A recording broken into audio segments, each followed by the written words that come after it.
It's all there, dude. So all this like weird stuff, he just, I don't know. I don't know what they're doing. I honestly don't understand what Blake and Ryan are still doing. Like Ryan Reynolds is the guy that's behind all of this because people feel that Justin Baldoni and Blake Lively were secretly in love while filming this. Was Ryan Reynolds the secret force behind Blake Lively's explosive lawsuit against Justin Baldoni? According to attorney Bryan Freedman's stunning confirmation, yes. The Deadpool star wasn't just a supportive husband. He was deeply involved in crafting the legal strategy shaking Hollywood. This revelation shifts the focus. It's no longer just about Baldoni's alleged misconduct, but also about Ryan's behind-the-scenes role. Why was his involvement kept under wraps? What really happened in those private meetings with Freedman? And most critically, does this boost or weaken Blake's case? The answers may be even more shocking than the lawsuit itself. Before we get to the lawsuits, let's go to Blake Lively in this article in the Daily Mail, an exclusive today. Oh, forlorn Blake Lively breaks cover, far from Hollywood as insiders reveal new private battle, creeping regret over Justin Baldoni lawsuit. Oh, poor Blake. It must be so tough out there. Look at this forlorn. God, her outfits are the worst. Oh, this forlorn Blake Lively. She's really struggling here. She's really, really struggling in these two frames when everyone else is laughing around her, and clearly she is too. It's like, this is, look at this guy howling in laughter. It must be so tough to be Blake Lively. They're at an equestrian farm in South Salem, as their daughter competes in a horse show. So, she's really struggling. The relatable Blake Lively is so forlorn and struggling at a horse farm as her daughter competes in equestrian acts. Most people can afford to do that, right? To head off to horse farms for their daughters to compete in equestrian events. My God. I dislike this woman more and more as much as she goes out there. It's crazy because this whole article is trying to paint it as how difficult it is. Blake is striving for normalcy in her life, but the past few weeks have been incredibly challenging. It seems like every move she makes is now under constant criticism. You're just now realizing this after the Saturday Night Live thing, after the South by Southwest, after the stupid PR opportunity that was the donut shop. Oh, she now feels like her entire life has been turned upside down. Yeah, and it's your fault. Ever wonder who really pulls the strings in Hollywood? The Blake Lively case may have just blown the lid off that long-held secret. What's unfolding isn't just another dose of celebrity drama. It's a rare, unfiltered glimpse into the inner workings of Hollywood's hidden power structure. Tinseltown has always operated on two very different levels. There's the polished, public-facing world of red carpets, curated interviews, and picture-perfect Instagram feeds. Then there's the shadow world, where real power is wielded behind closed doors. In this secretive sphere, careers are built or broken, information is weaponized, and influence is traded like currency. It's where the industry's elite protect their interests with calculated precision. Attorney Bryan Freedman's explosive revelation about Ryan Reynolds wasn't some offhand remark. It was a strategic, deliberate move that redefines the entire narrative. When a top-tier legal mind like Freedman confirms that Reynolds was actively involved in crafting his wife's legal strategy, it sends shockwaves through the entertainment world. That kind of admission doesn't just happen by accident. It's a carefully placed chess move on a board most outsiders never get to see. Until now, Blake Lively's case appeared to be a straightforward example of a woman standing up for herself in a difficult workplace situation. But this new information shifts everything. We now know there was an invisible hand orchestrating events from the start, the hand of one of Hollywood's most powerful and bankable stars. This revelation exposes how A-list celebrities can quietly marshal entire legal machines behind the scenes, all while maintaining a spotless public image. It also highlights the immense power imbalance in this case. On one side, you have Blake Lively, an internationally known actress married to Ryan Reynolds, a superstar with influence, investments, and a brand empire worth hundreds of millions. On the other side, Justin Baldoni, a name unfamiliar to most outside the industry. With Ryan's involvement now confirmed, this doesn't look like a simple dispute anymore. It's a strategic, high-level operation, an orchestrated campaign by one of Hollywood's most powerful couples. What was once framed as a personal grievance is now revealed to be part of a much larger play, one rooted in power dynamics and media control. Insiders have long whispered that many high-profile lawsuits have hidden architects. But rarely does the public get a look behind the curtain. Most of the time, these power players remain ghosts, operating through legal teams, controlled leaks, and anonymous sources. What makes this case different is that we finally have concrete confirmation. Freedman didn't just say Ryan knew about the lawsuit. That would be expected. He confirmed Ryan helped design the legal strategy itself. This wasn't just support.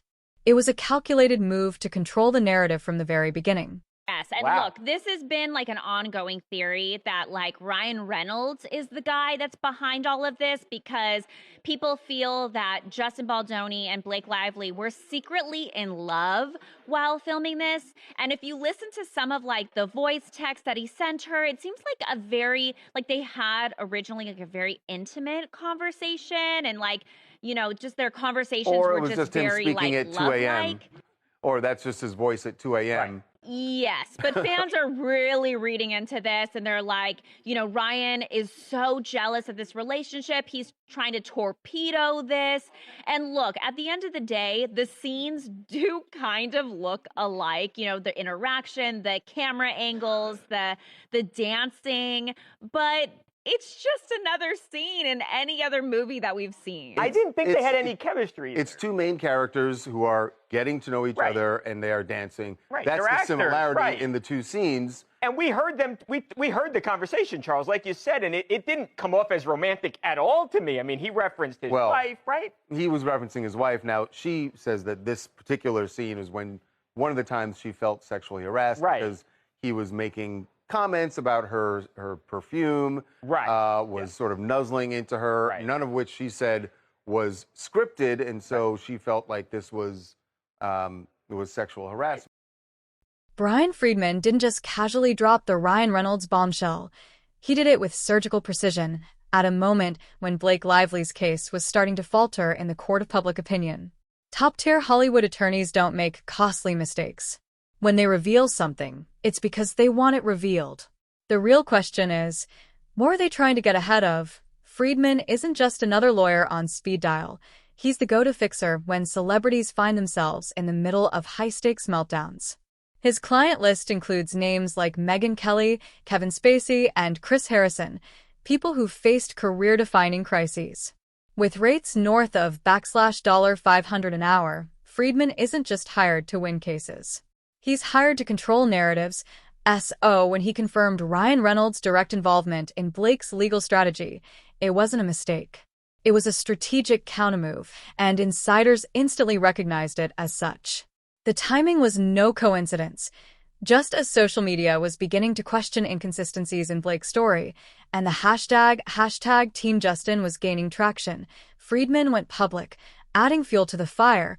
Court records show that only 48 hours before Freedman's revelation, Justin Baldoni's legal team filed a motion to introduce new evidence. According to sources, this evidence included materials they claimed would sharply contradict Blake's timeline and statements about the on-set environment. Suddenly, what seemed like a one-sided case was tipping toward a contested legal brawl. What followed was a clear pivot in Blake's legal strategy.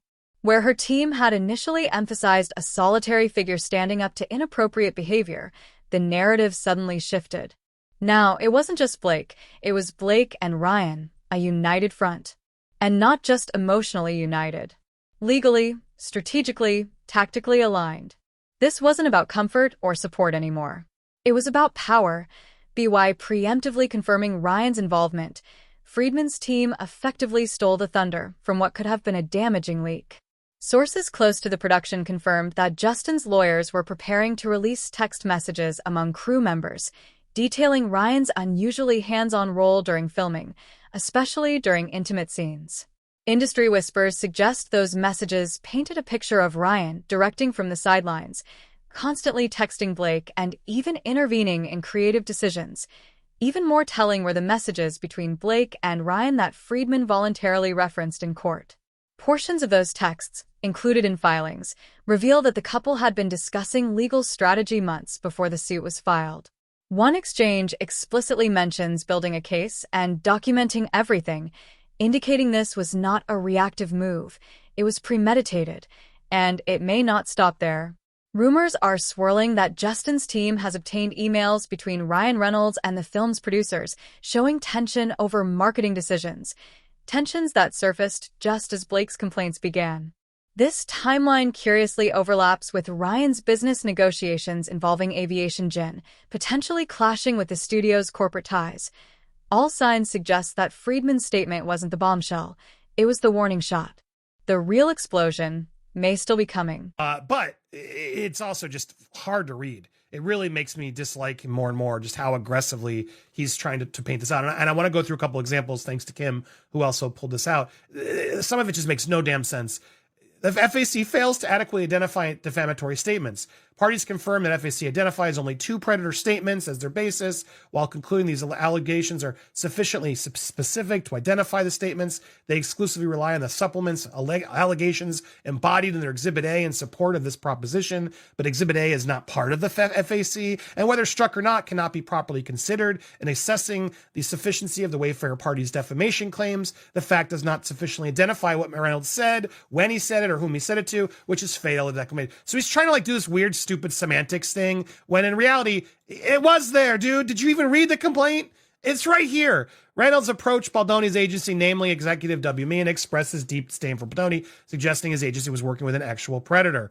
At a later date, demanded that the agency drop. Anyway, it's all there, Ryan. So they did. It's actually in the complaint, and it's like Ryan didn't even read it. Well, it's not there, therefore it's not. It's like, oh my God. Really? If I were the judge, I would just be so annoyed with all this repetitive nonsense. Like, pay attention, dude. Be more on top of it. I know it's a lot of stuff. But again, here's where he tries to say, well, he's not talking, all these Wayfarer people, this idea that by calling out Justin, the face and head, clear creative head of Wayfarer doesn't affect all of these people, and that Ryan wasn't instrumental in being part of that campaign along with Blake to destroy Justin's character and therefore Wayfarer is mind-boggling to me, dude. Clearly it's all connected, and clearly it's going to be connected. On top of that, he tries to claim that the FAC didn't allege actual malice to blah, blah, blah. He goes, but it's like, dude, a quick search will remind you right here.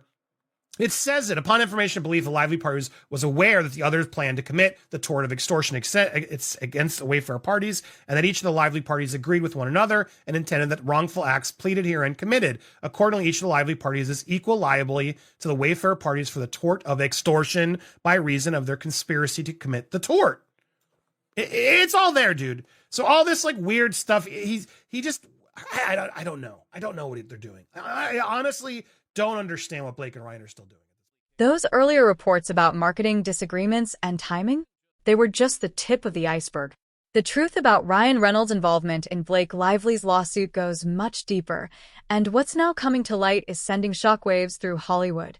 Multiple insiders with direct knowledge of the case are stepping forward with explosive claims. Ryan Reynolds wasn't merely supporting his wife from the sidelines. He was actively steering the ship. According to 3 separate sources inside Bryan Freedman's firm, Reynolds attended at least 7 high-level strategy meetings with Blake's legal team in the months leading up to the lawsuit's filing. And he wasn't just a passive observer. He was incredibly hands-on, said one paralegal who was present during several sessions. He had strong opinions about which allegations should be emphasized, which ones should be toned down. Sometimes he spoke more than Blake did. Sources claim Reynolds meticulously reviewed every draft of the legal filings, marking them up with his own edits and strategic suggestions. He allegedly insisted on approving all communications between the legal team and the media, personally ensuring the narrative was tightly controlled. But what's even more revealing is how deeply Ryan's marketing acumen appears to have shaped the entire legal campaign. The same strategic instincts that turned Aviation Gin into a $600 million success story were reportedly deployed here. According to an entertainment lawyer familiar with the case, Ryan approached this like a PR campaign. He was obsessed with emotional triggers, what would resonate most with the public. He kept saying, "When the public first, court second." Multiple insiders confirmed that Reynolds pushed the legal team to spotlight specific allegations, not necessarily because they were the strongest legally, but because they had the highest potential for public sympathy. He had a vision for how the story should unfold, one source said. And it wasn't always about legal merits, it was about public optics. Central to that vision was what one insider called the Reynolds Lively brand ecosystem. Over the past few years, the couple has cultivated a media and business empire, from acting and production companies to spirits, water brands, and digital marketing ventures. Reynolds was reportedly fixated on how the lawsuit might impact these interconnected ventures. At one point, he allegedly asked Freedman directly, Asterisk, how do we make sure this helps, not hurts, our overall brand? Asterisk, that question is now raising serious ethical and strategic concerns. Some legal experts worry Reynolds' deep involvement could backfire, casting doubt on the authenticity of the case itself. When a spouse takes such a central role in shaping legal messaging, said entertainment attorney Melissa Rodriguez, you have to ask, is this really Blake's voice? Or has it been filtered through Ryan's lens, his business goals, his public image strategy? Even seasoned industry professionals are stunned by the level of involvement. Spouses typically provide emotional support or private guidance, said one longtime publicist. But this is unprecedented.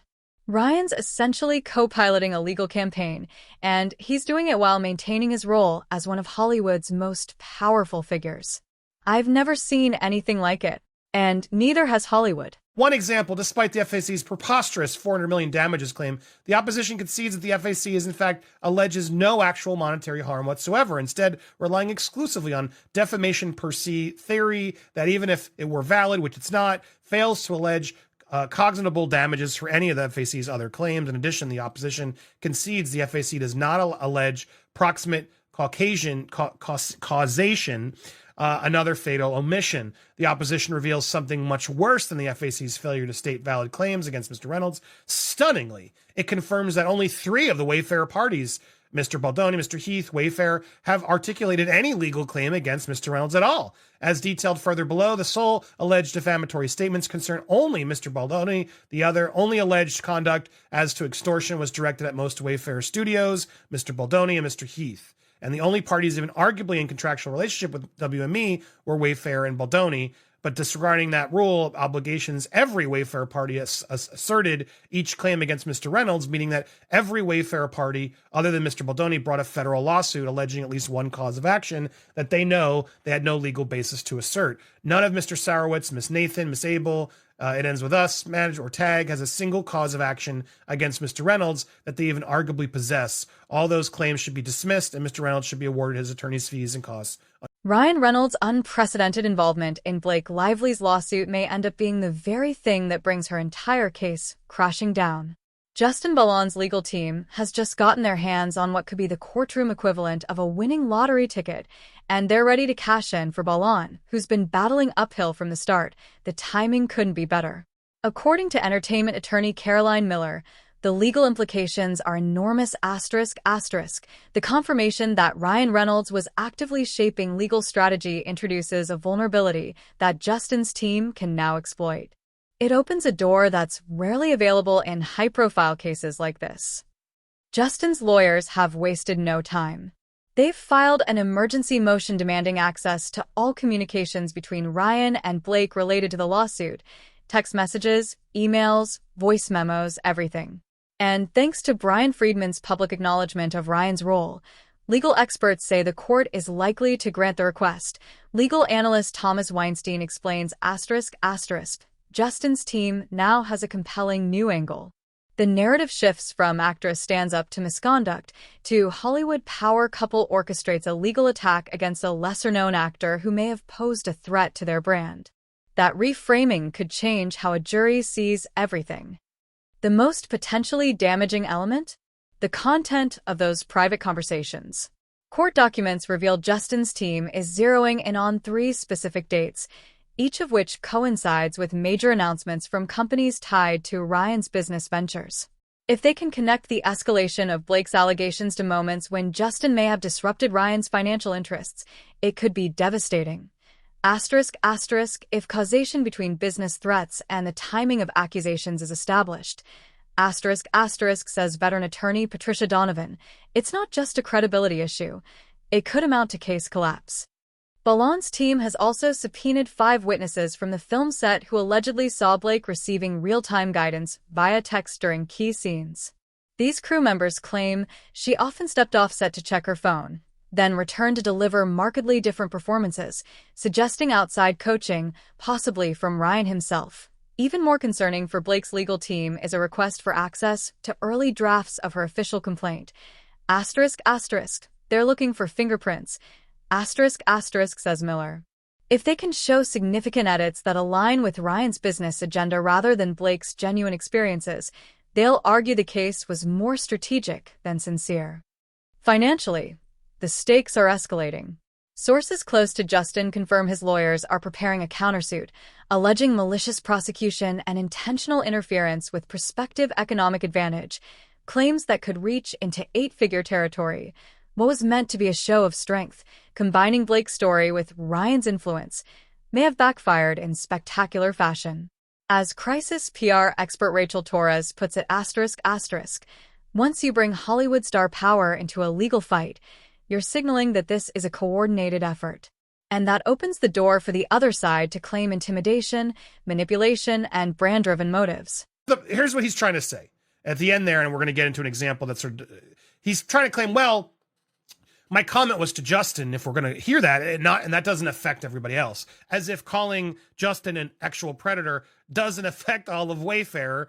It is beyond me, because it does. But as I talked to Christopher Melcher, he agrees it's silly, but there very likely could be a request from the judge to just amend the amendment, the complaint, to include a more specific reason as to why. So the likelihood of anything happening is that there is a likelihood the judge will just ask the Wayfarer parties to tighten up or clarify or more specifically mention why all of Wayfarer is affected by Mr. Reynolds. The paper trail tells a very different story from the one Blake Lively's lawsuit presents, and that discrepancy could spell disaster for her entire case.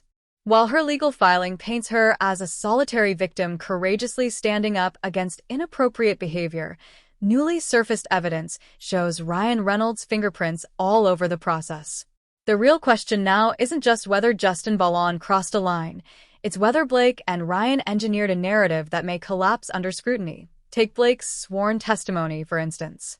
She claimed she felt completely alone during filming, describing herself as isolated and without a support system during the alleged incidents. But how isolated could she really have been when court documents and eyewitness accounts confirm she was in regular contact with Ryan between takes, often texting him immediately before or after key interactions? These aren't minor inconsistencies. They're central contradictions that strike at the heart of her credibility. Even more damaging is her assertion that she reported Justin's behavior independently. According to her lawsuit, Blake approached producers directly after each incident. However, 3 crew members have now submitted sworn statements contradicting that claim. One lighting technician recalled overhearing her say, "Just like we discussed," on a phone call before making a formal complaint.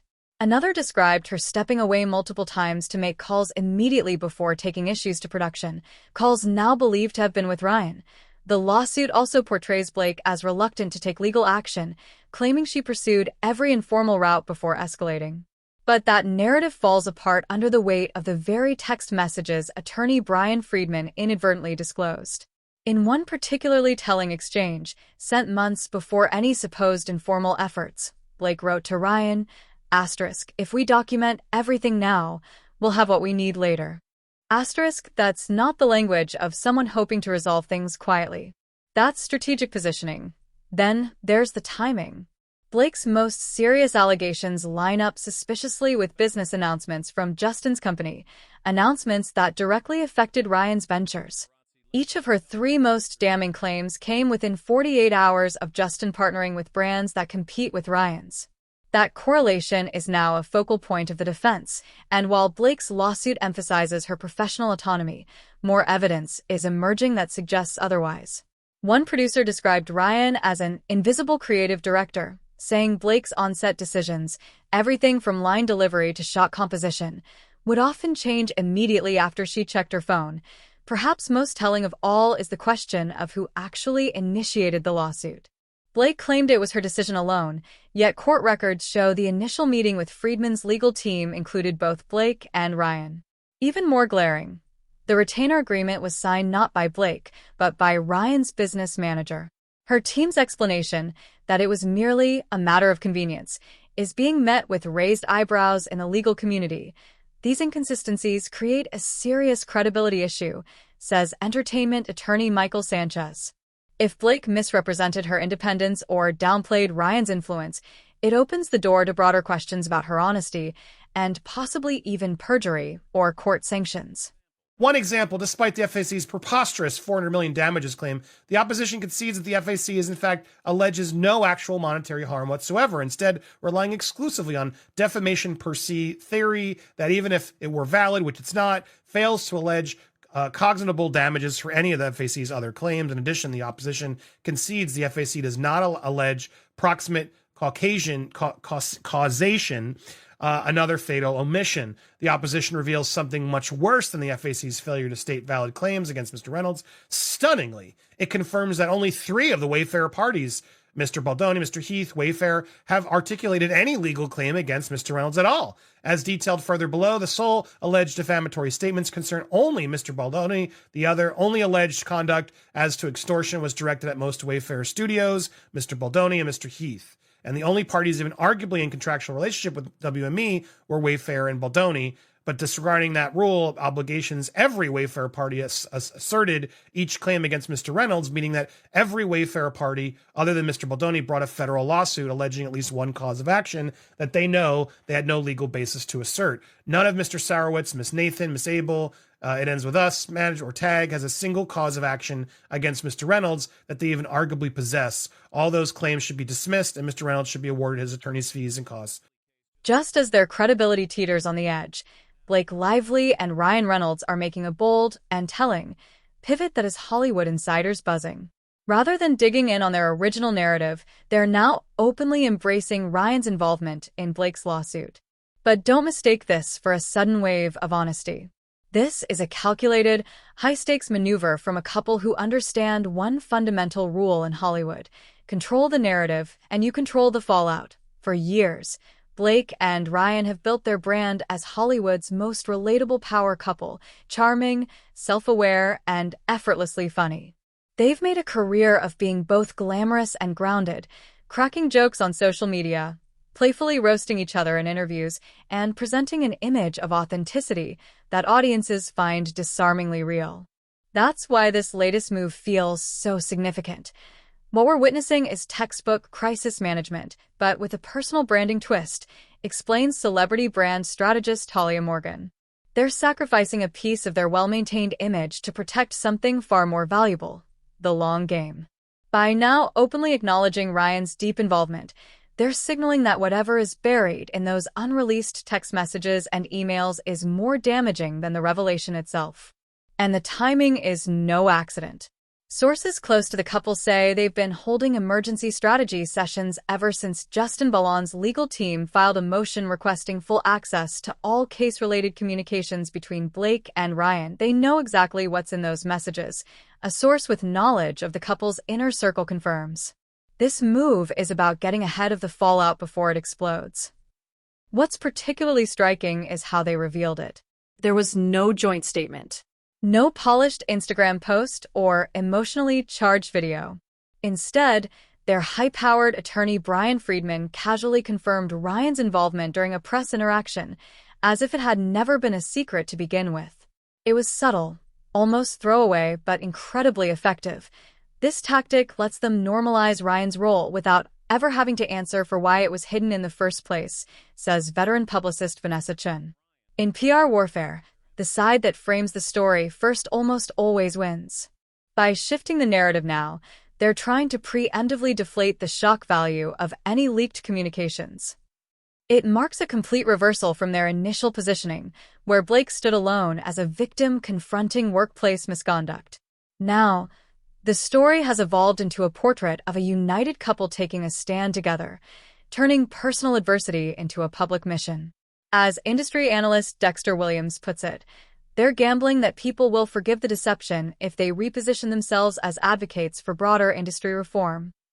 But this gamble comes with serious risk.